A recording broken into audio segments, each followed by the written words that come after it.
have to understand the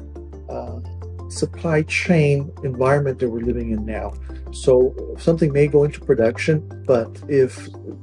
one of the components is not already kitted when you actually start, you will actually have your production come to a screeching halt. So you need to make sure that your kit, all your bill of material, is readily available before you actually plan on production.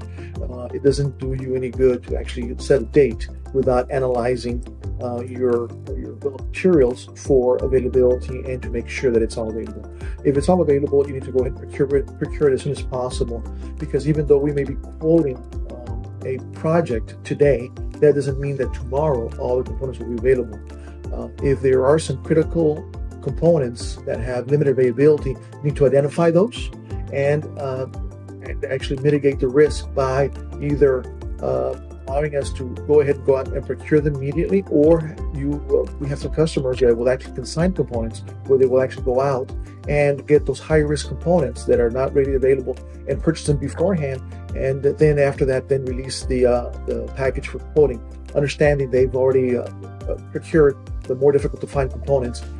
and they can actually provide them to us as a consigned basis. So that would be it, just keeping in mind your supply chain for your bill of materials.